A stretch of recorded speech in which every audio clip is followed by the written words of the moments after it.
When the Mario Kart 8 Deluxe DLC Booster Course Pass was announced in February's Nintendo Direct, I had a very positive reaction to it because it includes the first new console Mario Kart courses since 2017. However, upon the release of its first 8 tracks a couple of days ago, I had a bit more of a mixed reaction. I enjoyed trying out the new courses, but they are far from the most fun tracks in Mario Kart 8 Deluxe in my opinion. In this video, I'm going to talk about what I like about these new DLC tracks, but also why I am underwhelmed and hope that Nintendo will put a bit more effort into future Mario Kart 8 Deluxe DLC tracks. I'm excited to tell you what I think, so let's get started.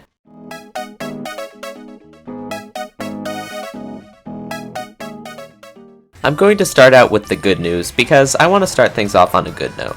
First of all, the fact that this exists at all is exciting to me.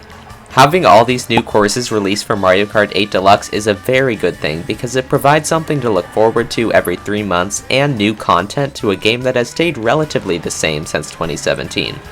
I also like that Nintendo brought back some great classic tracks such as Coconut Mall from Wii, Choco Mountain from 64, and Sky Garden from Super Circuit.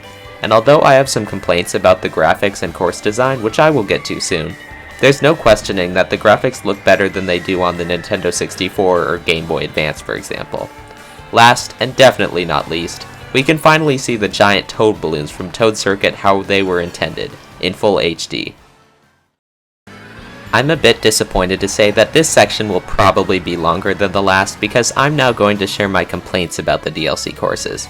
I never liked Mario Kart Tour that much, but I was fine with it as long as it was kept separate from Nintendo's console Mario Kart games.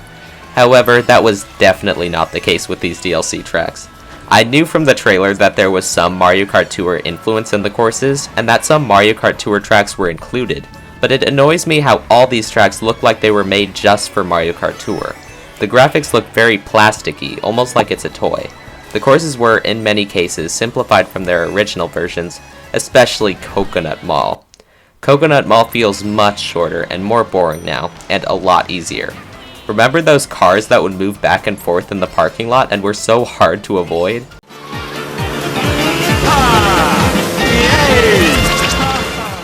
This is them now.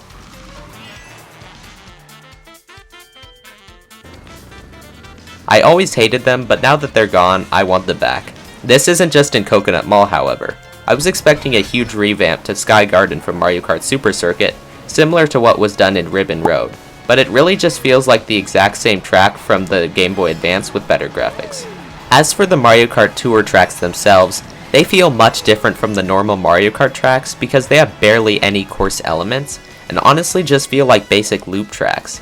I hate that Nintendo chose to include so many of these tour tracks as if they were fan favorites, even though we would much rather see Super Circuit, Double Dash, or Wii tracks, for example, that haven't been brought back before. Some smaller complaints I have are how the developers seemingly forgot to include a Mario Kart Tour label by the track Ninja Hideaway. It's almost like they were trying to make us think that they added completely new content to this DLC pack. It's also a bit glitchy. In DS Shroom Ridge, you can sometimes see through the trucks. Everything I've talked about so far in this section falls under one broad statement. These tracks feel unfinished. In the future DLC packs, I really hope that the graphics will be more detailed and that the tracks will feel more exciting and finished. Wow, this was a pretty negative video, which is surprising because I normally like the new games and content Nintendo releases. Despite how negative I've been, I do have some hope for the future. There are lots of possibilities for great new tracks that haven't been remade yet, and this first release is only the tip of the iceberg. I'll be excited to see what Nintendo has in store, and if you want to stay caught up too, subscribe to my channel for regular videos on everything Nintendo. Thanks so much for watching, and I'll see you next time. Bye!